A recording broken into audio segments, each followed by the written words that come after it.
on a jugé nécessaire en toute responsabilité de suspendre notre mot d'ordre et de voir dans quelle mesure nous pouvons quand même aller rencontrer le président de la République pour poser des questions purement sécuritaires, éventuellement l'accompagnement des familles.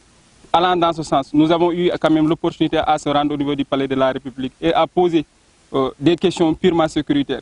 Allant dans ce sens, on a jugé nécessaire que le président puisse interdire la gendarmerie à faire des interventions durant les manifestations d'étudiants. Figurez-vous bien, nous sommes dans une journée, naturellement c'est la gendarmerie qui assure la sécurité en tant que telle.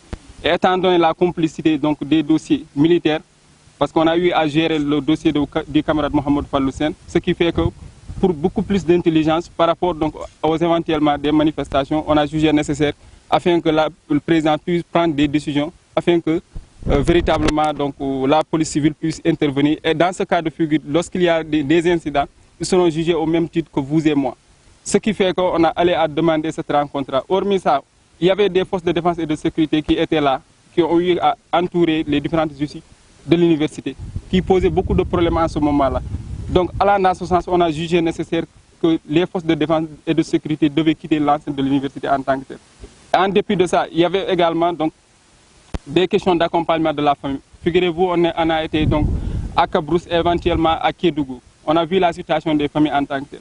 Et que ces camarades-là étaient des soutiens de famille. Ce qui fait qu'on a jugé nécessaire que la présidence puisse accompagner donc, les familles des victimes de façon conséquente. En dépit de ça, on a posé des questions. En dépit de ça, on a posé des questions purement donc, qui relèvent donc, du volet social, éventuellement du volet pédagogique, parce que l'université Gaston Berger de Saint-Louis est en train de souffrir.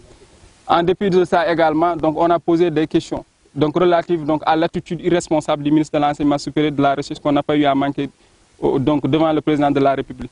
Mais force est de constater, avant même de sortir l'enceinte du palais, on a vu que les photos des camarades, éventuellement de la rencontre, en train d'être divulguées. Et puis encore, on a dit qu'il y a eu de consensus. Mais figurez-vous bien, ce dossier est un dossier juridique. Et en matière de juridique, il ne peut pas avoir de consensus en tant que tel. Et que jamais, au plus grand, jamais le président n'a eu à prononcer par rapport à notre mode d'ordre, lui en question, ayant eu à syndiquer. Je ne pense pas qu'il puisse donc être dans des dispositions. Et d'ailleurs même, il ne l'a pas fait.